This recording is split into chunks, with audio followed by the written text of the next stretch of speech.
Hi guys, मैं आपका वेंकट। आज का हमारा जो टॉपिक है वो है training fundamentals and foundation. This is very important for everyone. अगर आप वेट लॉस करना चाहते हो या फैट लॉस करना चाहते हो, बॉडी को सही तरह से मेंटेन करना चाहते हो, मसल बिल्ड करना चाहते हो या शरीर को ट्रांसफॉर्म करना चाहते हो, यह ट्रेनिंग फंडामेंटल्स एंड फाउंडेशंस बहुत अहम है।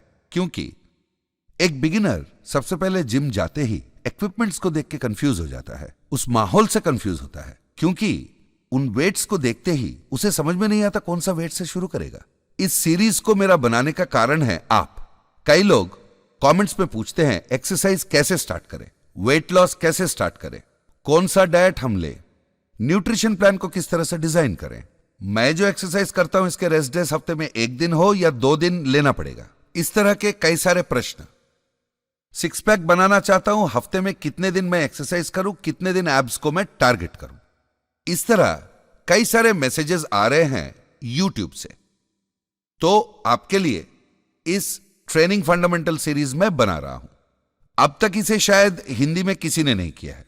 तो इस सीरीज में आज हम शुरुआत करेंगे जिस टॉपिक से, वो है बेसिक फाउंडेशन।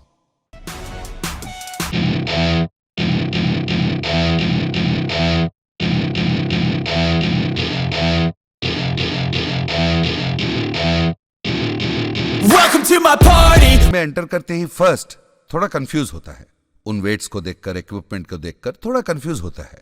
तो सबसे पहली बात है, कंफ्यूज बिल्कुल मत होना। भारी वेट्स हो या बड़ा इक्विपमेंट हो, कोई टेंशन नहीं, क्योंकि आपको जो पॉइंट सोचने हैं वो है सिर्फ 6 points. The first one safety, the second one proper weights, the third one recovery, fourth one rest day, the fifth point sleep and nutrition, आखिर में गुड फॉर्म।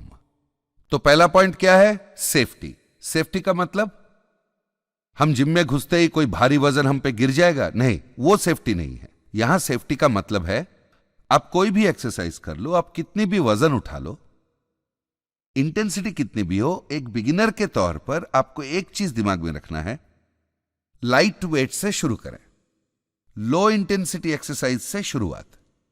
क्योंकि हमारा टारगेट एक दिन का वर्कआउट नहीं है, यह एक कंटिन्यूअस प्रोसेस है। लाइफ टाइम करने वाली कोई भी इवेंट अगर हमारी जिंदगी में है तो वो सिर्फ वर्कआउट है।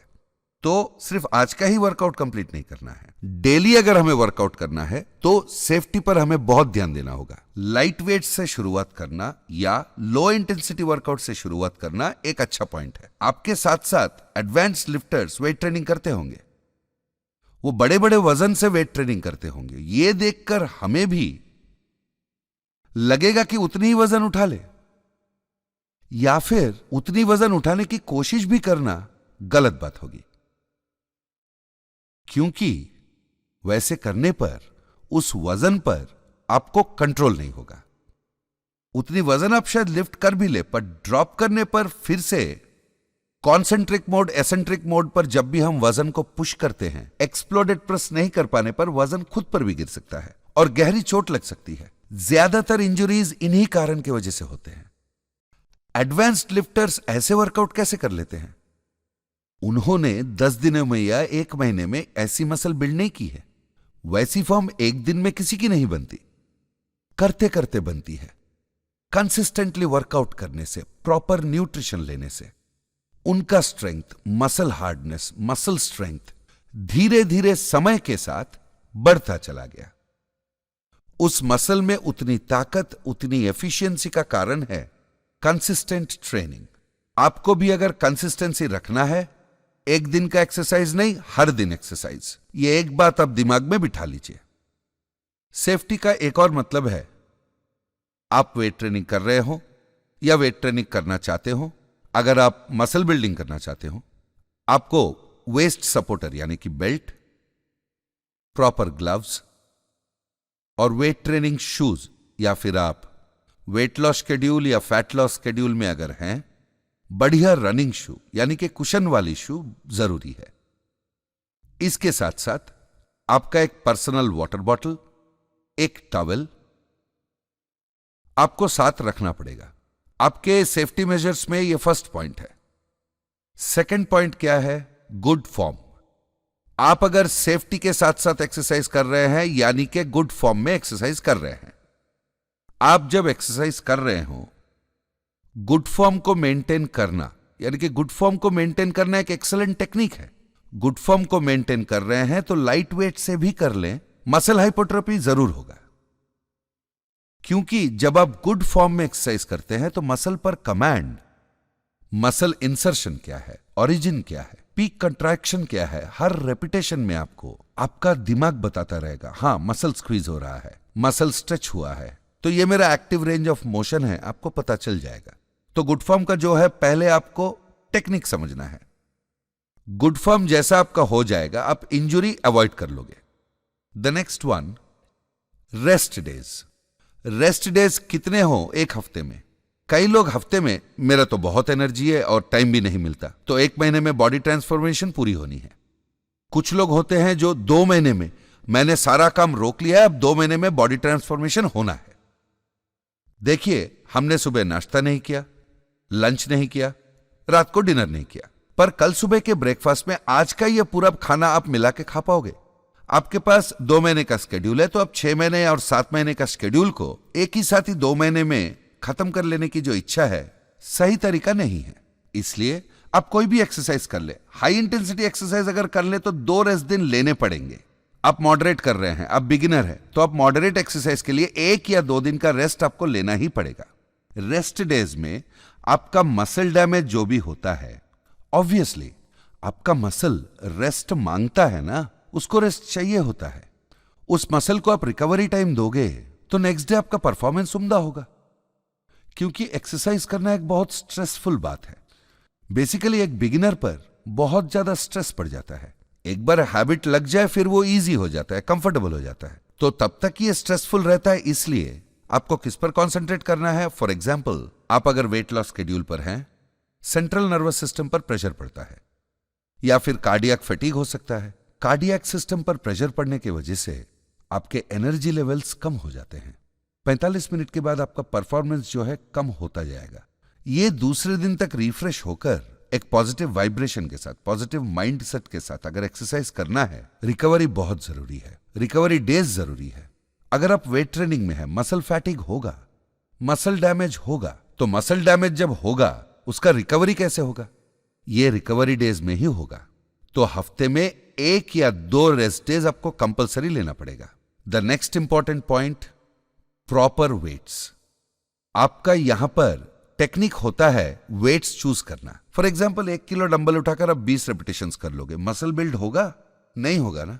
चलिए, आपने 20 केजी डंबल उठा ली और उसके साथ 10 रेपिटेशन करना चाहते हैं। बिगिनर, अब 10 रेपिटेशन कर पाओगे? आपको जिस पे कॉन्सेंट्रेट करना है, आपके एक रेपिटेशन मैक्स 60 to 70% हो जाए, ऐसा आपको चुनना पड़ेगा। इससे क्या होगा, आपका जो टारगेटेड रेपिटेशंस, रेप रेंज 8 से 10 रेपिटेशन कंप्लीट होगा, तब उस वजन पर हमको कंट्रोल मिलेगा। नहीं तो फॉर एग्जाम्पल, प्लेन बारबल जब आप चेस्ट प्रेस कर रहे हो, हमारा टारगेट 10 रेपिटेशन है और हमने वजन ज्यादा लोड कर दिया। 8 या 10 रेपिटेशन हमारा टारगेट है, पर 5 या 6 में वो जरूर फेल कर जाएगा। उसे उठाकर रिप्लेस करने का क्षमता भी हमें नहीं बचेगी, क्योंकि तब तक मसल तो पूरी तरह से थक गई होगी ना, मसल एग्जॉस्ट हो गई होगी।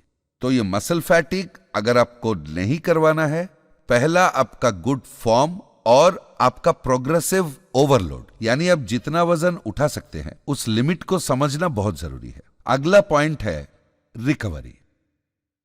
आप जिम में कितना भी कसरत कर लो, रिकवरी नहीं होगा तो ओवरऑल ये बस लेबर जैसा काम हो जाएगा। आपका मसल नहीं बढ़ेगा, आपका वेट लॉस नहीं होगा।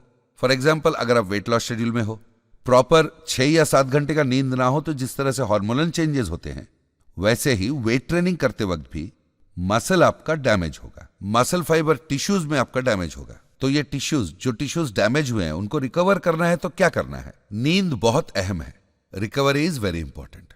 इसके साथ साथ सिर्फ मसल ही तो डैमेज नहीं होते हैं ना, सेंट्रल नर्वस सिस्टम भी थक जाता है, सेंट्रल नर्वस सिस्टम में भी डैमेज होता है। इसका भी अगर रिकवरी होना है तो हमारे ऑर्गन्स, साथ में हमारे हार्मोन्स भी अगर फिर से रिसाइकल मोड में आना है, रिसाइकल स्टेज में आना है, तो बॉडी का रिकवर होना बहुत ही जरूरी है। रेगुलरली कंसिस्टेंट ट्रेनिंग करने से ही आपके मनचाहे टारगेट को या फिर स्ट्रॉन्गेस्ट मसल को आप अचीव कर सकते हो। आप जो ट्रांसफॉर्मेशन चाहते हो वो सिस्टमैटिकली होगी। इसके साथ साथ नींद और न्यूट्रिशन बहुत जरूरी है। तो आप नींद को जितनी अहमियत देते हो, न्यूट्रिशन को भी उतनी ही अहमियत देनी होगी। कई लोग हफ्ते में 5 वर्किंग डेज कर लेते हैं और 2 ऑफ डेज कर लेते हैं। फिर 2 ऑफ डेज में मन मर्जी करते हैं, यानी कि इन 5 दिन सुबह उठना, एक्सरसाइज करना, एक्सरसाइज के बाद पोस्ट वर्कआउट मील लेना, ये बढ़िया तरीके से करते हैं। बाकी के 2 दिन डाइट का कोई ख्याल नहीं, देर से उठना या फिर पूरी रात जागे रहना। इसके साथ साथ ये जो मील है, न्यूट्रिशन प्लान को ये 2 दिन फॉलो ही नहीं करते, तो आपका ये प्रॉपर न्यूट्रिशन एंड स्लीप बिल्कुल नहीं होगा। स्लीप और न्यूट्रिशन ये कब होगा? पूरी हफ्ता करने से होगा। तो क्या चीट मील ना करें? कई लोग तो करने को कहते हैं, कई लोग तो कॉप साइकिलिंग भी करने को कहते हैं ना। उसके लिए भी कॉप साइकिलिंग क्या होती है, रिवर्स डाइट क्या होता है, चीट मील कैसे लेना है, कब लेना है, इसके बारे में हम आगे के वीडियोस में जरूर डिस्कस करेंगे। हम अब अभी स्लिप, स्लीप और न्यूट्रिशन के बारे में बात करेंगे। आप नॉन वर्किंग डेज में भी टाइम टू टाइम मील लेने से मसल एबिलिटी जरूर बढ़ेगी, ग्लाइकोजन लेवल्स आपके बैलेंस होंगे और नेक्स्ट डे आपका वर्कआउट परफॉर्मेंस लेवल्स जो है अच्छे होंगे। और इसके साथ साथ नींद एटलीस्ट 6 से 8 घंटे, 6 घंटे, 7 घंटे, 8 घंटे की नींद कंपलसरी लेनी है। Nutrition part and sleep is very important for everyone. लिंग कोई भी हो, कोई भी टारगेट अचीव करना हो, ट्रांसफॉर्मेशन के लिए, वेट लॉस हो, फैट लॉस हो, हर एक के लिए न्यूट्रिशन को डिजाइन कर लेना, कैलोरीज को मॉनिटर करते रहना, कितने कैलोरीज हमें लेने हैं, वेट लॉस में है तो कितने कैलोरीज हमें कम करने हैं, मसल बिल्ड कर रहे हैं तो कैलोरीज को कैसे बढ़ाने हैं, कौन कौन से चीज हमें खाने हैं, प्रोटीन्स कितने लेने हैं, कार्ब्स कितने लेने हैं, वर्कआउट प्रोग्राम को हम कैसे डिजाइन करें, कितने मसल्स को डेली इन्वॉल्व करें, वैसे ही फैट लॉस के लिए कौन कौन से मूवमेंट्स हमें करने हैं, ये सब इस सीरीज में आने वाली हमारे वीडियोस में हम आपको बताएंगे।